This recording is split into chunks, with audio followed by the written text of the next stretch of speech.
Salut à tous et bienvenue dans le podcast de la vie étudiante. Je m'appelle Erika Dupont, je suis docteure en histoire de l'art contemporain depuis fin 2019 et je vous partage dans ce podcast toutes les anecdotes importantes qui ont jalonné mon parcours universitaire depuis la licence et jusqu'au doctorat.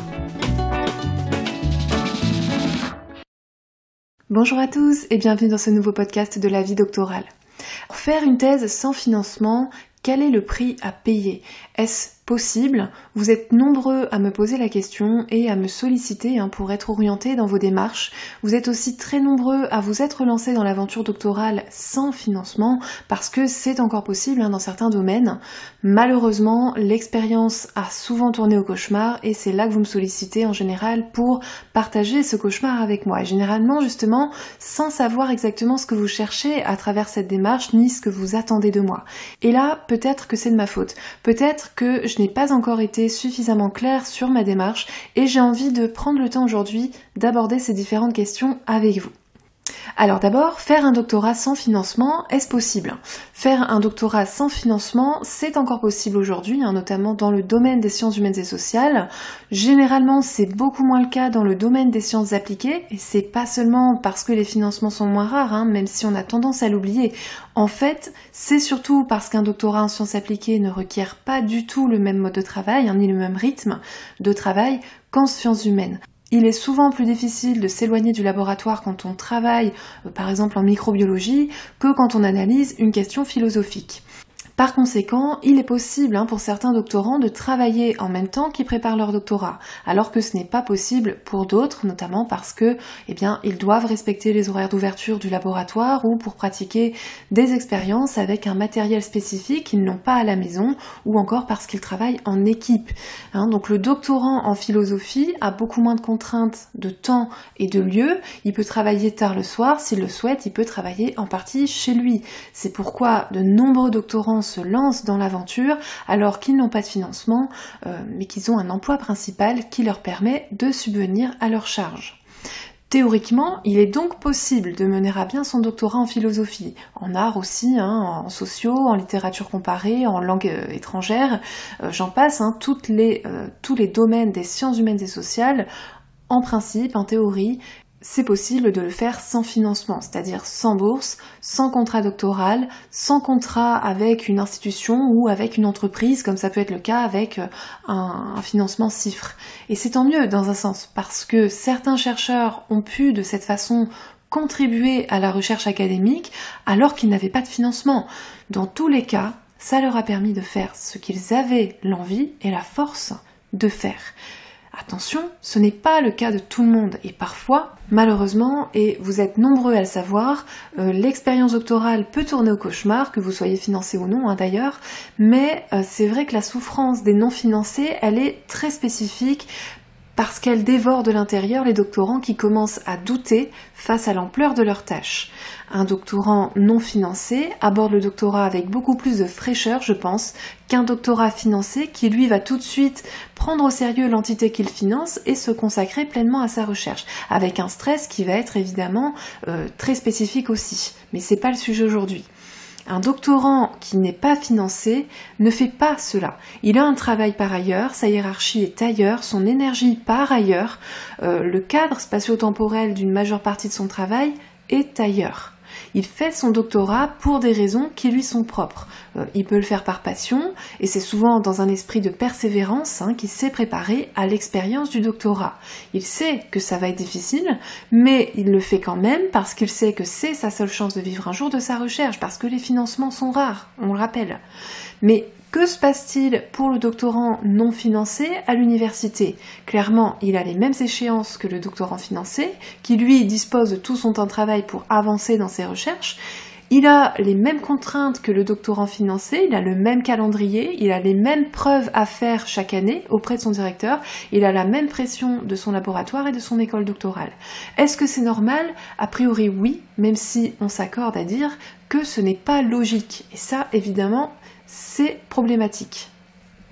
Ce qui est sûr, c'est que les doctorants non financés oublient souvent d'anticiper ces questions-là. Quand on n'est pas financé, on aborde le doctorat en se disant qu'on fera de notre mieux, qu'on avancera à notre rythme, qu'on va faire le maximum, et pour ce qui est des résultats, eh bien, on se dit qu'on verra bien. On pense à la difficulté du niveau requis en doctorat, du temps de prolongement des études et de la situation de précarité qui va avec, mais on ne pense pas qu'on devra rendre autant de comptes. On ne pense pas qu'on sera jugé de la même manière qu'on soit financé ou non. On ne pense pas qu'on devra se comporter comme des chercheurs alors qu'on est enseignant du secondaire, qu'on est instit, qu'on est vendeur, qu'on est serveur, qu'on peut être nounou, entrepreneur, commercial et j'en passe. En fait, il y a un problème à cet endroit-là, c'est que il y a une division du travail qui en fait s'accumule.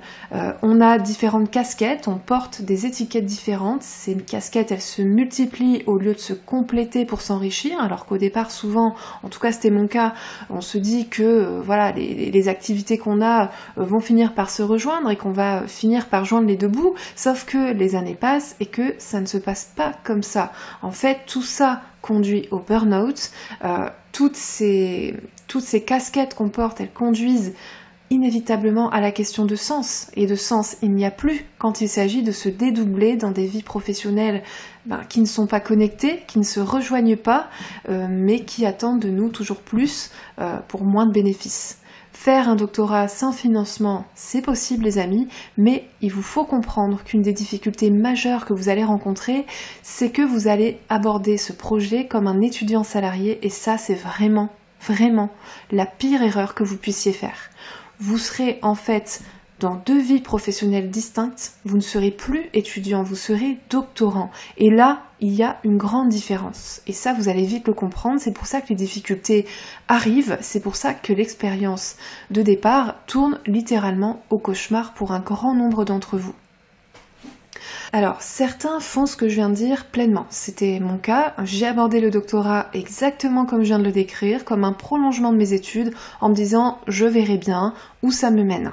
Quand j'ai compris que j'aurais les mêmes preuves à faire chaque année, que mon travail serait jugé de la même manière que celui de mes collègues financés et qu'on attendrait de moi finalement le même niveau d'avancement qu'eux, le même rythme, je n'ai pas contourné la question, je l'ai posée directement. Qu'est-ce que je fais ? J'arrête ou je continue ? Certains arrêtent tout de suite, c'est complètement légitime, d'autres non, parce qu'ils continuent de penser que c'est leur seule chance de poursuivre une carrière académique ou de vivre de la recherche. Et ce fut mon cas. Moi aussi, je me suis dit ça, je me suis dit que à la sortie d'un master en recherche histoire de l'art contemporain, j'allais pas trouver grand-chose au niveau de l'emploi, que ça allait être très compliqué, que probablement j'allais regretter toujours de ne pas être allé plus loin en fait. Je me suis dit que si j'avais vraiment envie de travailler dans un domaine intellectuel, dans un domaine comme l'art, la culture, le patrimoine, eh bien il allait falloir m'en donner les moyens, des moyens que je n'avais pas puisque je n'étais pas financée, que je n'étais pas entourée, que je n'avais pas de réseau, que je n'avais pas d'expérience parce que mon master de recherche ne m'a pas permis de faire suffisamment de stages et de taper à toutes les portes que j'aurais souhaité ouvrir. Donc je me suis dit que j'allais faire tout ça pendant le doctorat et que, sans doute, j'allais avoir l'occasion pendant le doctorat de poursuivre mes recherches, d'avancer, de rencontrer des chercheurs, de me faire une place dans le milieu de la recherche, d'enseigner. Je savais que c'était possible et même si je n'avais pas de plan d'avance, je me suis dit que j'allais tenter l'aventure. Donc, je me suis lancée sans me poser vraiment de questions et surtout sans me mettre la moindre pression. Et ça a été mon erreur. Alors, concrètement, comment j'ai fait ? Ce que j'ai fait, c'est que quand j'ai compris donc que ça allait être très compliqué, que j'allais devoir me dédoubler pendant un certain nombre d'années, eh bien, j'ai redoublé d'efforts, j'ai pris la décision de continuer dans cette voie-là quand même. J'ai pris un job de nuit, j'ai pris des heures de cours, j'ai commencé à enseigner, j'ai publié, j'ai participé à des colloques, j'ai fait mes formations doctorales, je me suis présentée pour devenir représentante des doctorants, et j'en passe. J'ai fait un planning aussi, je peux même vous confier que j'ai pas pu me résigner à jeter mes agendas de cette époque jusqu'à cette année, et je pense même que j'en ai gardé un ou deux quelque part, faudrait que je regarde, je mettrai une image si je le retrouve, mais en gros, j'ai soutenu ma thèse il y a bientôt 2 ans et je n'arrivais pas à me délester de ces agendas parce que visuellement ils étaient beaux, ils étaient remplis et c'était comme une preuve de ma force, c'était une vision du travail effectué parce qu'en thèse t'as que ça en fait, un agenda très rempli, la sensation de faire ce qu'il faut faire pour y arriver, l'impression de se battre correctement, avec méthode, avec une organisation en béton. Et bien sûr, comme un grand nombre d'entre vous, le burn-out est arrivé assez vite, et comme tous ceux qui croient qu'ils peuvent chasser ce genre de choses, c'est moi qui suis restée sa proie, et c'est lui qui m'a guettée pendant toutes ces années pour finalement me tirer une balle bien placée dans la dernière année. L'année où j'ai enfin eu mon financement. Et oui, parce que tout ça, ça se paye un jour ou l'autre, et généralement, c'est quand on a enfin pied qu'on se noie, parce que tout à coup, le danger vient d'ailleurs, et dans la satisfaction, dans cette impression qu'on a enfin le contrôle, on voit pas le danger arriver. Et moi, cette année-là, clairement, je l'ai pas vu arriver, mais du tout, quoi. Alors, même si je salue ma persévérance, chaque fois que je pense à tout ça, je pense que j'ai fait toutes les erreurs qu'on peut imaginer en thèse. C'est-à-dire partir sans objectif précis, apprendre sur le tas, ne pas me faire accompagner, agir exclusivement seule, gérer la pression avec de mauvaises habitudes, je passerai les détails là-dessus, et surtout avec les mauvaises personnes, travailler plus dur au lieu de capitaliser sur ce qui aurait pu me rapporter de l'argent, me poser en victime aussi beaucoup, en vouloir aux autres pour la situation dans laquelle je m'étais moi-même mise en fait, en vouloir aussi à l'université d'être ce qu'elle était, un mastodonte qui ne bouge pas malgré le fait que toi tu donnes des coups de toutes tes forces, et en vouloir à l'université parce qu'elle ne me donnait pas ce que j'attendais alors que j'avais respecté chacun de ses codes et chacune de ses lois. Le problème, en fait, c'était moi. C'est que je ne savais pas ce que j'attendais de ce doctorat. C'est que je ne m'étais pas fixé d'objectif.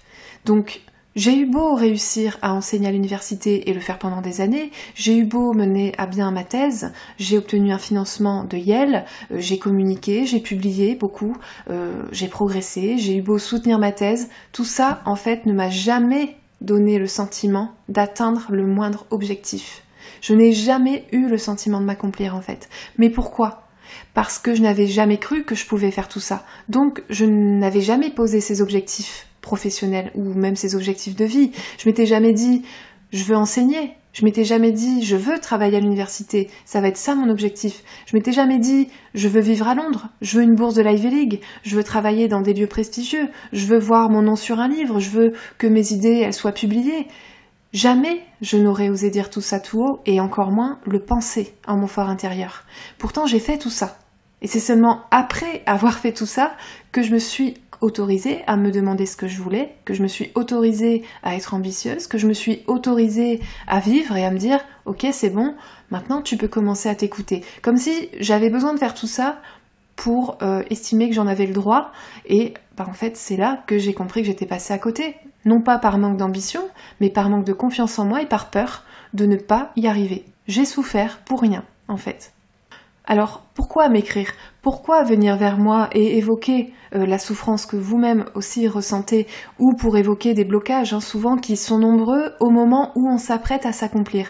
En soutenant sa thèse par exemple, ça a été mon cas quand je parle de la dernière année, c'était ça la perspective, en publiant aussi pour la première fois, en préparant son premier cours ou parfois aussi en commençant la rédaction de la thèse. C'est souvent là qu'il y a des blocages, c'est quand vous sentez que vous avancez, quand vous sentez que vous êtes en train de produire un résultat tangible, palpable, vous voyez.